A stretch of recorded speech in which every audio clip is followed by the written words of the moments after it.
Hello guys, আসসালামু আলাইকুম। আজকে আমি খুবই সুস্বাদু একটা রান্না করছি, খুবই সহজভাবে। সম্পূর্ণ ভিডিওটা না টেনে দেখতে থাকুন। প্রথমে আমি কড়াইটা গরম করে নিয়ে তারপর কয়েকটা পেঁয়াজ কুচি দিয়ে দিলাম। তারপর দিয়ে দিলাম কিছুটা সয়াবিন তেল। তারপর কিছুক্ষণ নেড়ে চেড়ে নিব।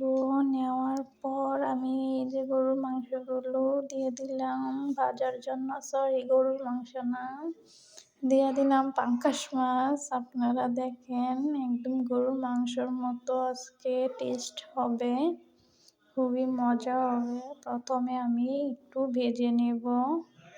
দেখতেই মনে হইতাছে যে মাংস। এই যে দেখতেছেন, আস্তে আস্তে করে আমি ভেজে নিতেছি মাছগুলো। ভালো করে নেড়ে চেড়ে আমি মাছটাকে ভাজতেছি। একটু টাইম ধরে ভেজে নেব যাতে গন্ধটা না হয়। তারপর দিয়ে দিলাম কিছুটা এলাচ, রং ট্যাংরা সব কিছুই। তেজপাতা দিই নাই আমি, আপনারা চাইলে দিতে পারেন।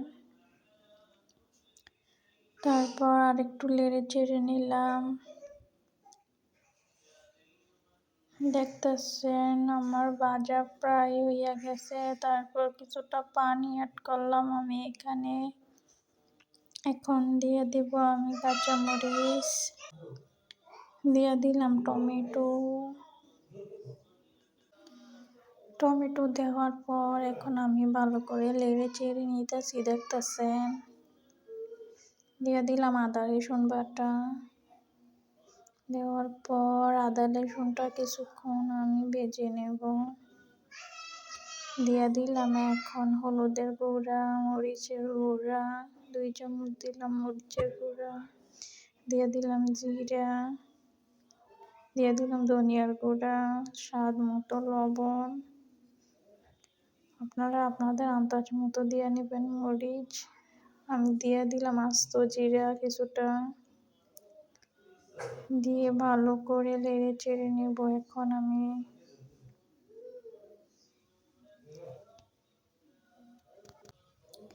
দেখতেছেন কি সুন্দর করে কষাইতেছি। তারপর আমি ঢাকনা দিয়ে ঢেকে নেব কিছুক্ষণ। অনেকক্ষণ পর দেখতেছেন অনেক সুন্দর করে কষে গেছে মাছটা, মশলা সব কিছু অনেকটাই মাখো মাখো হয়ে গেছে। তারপর আমি দিয়ে দিলাম পানি কিছুটা। দেওয়ার পর এখন আমি দিয়ে দিলাম ধনিয়া কুচি।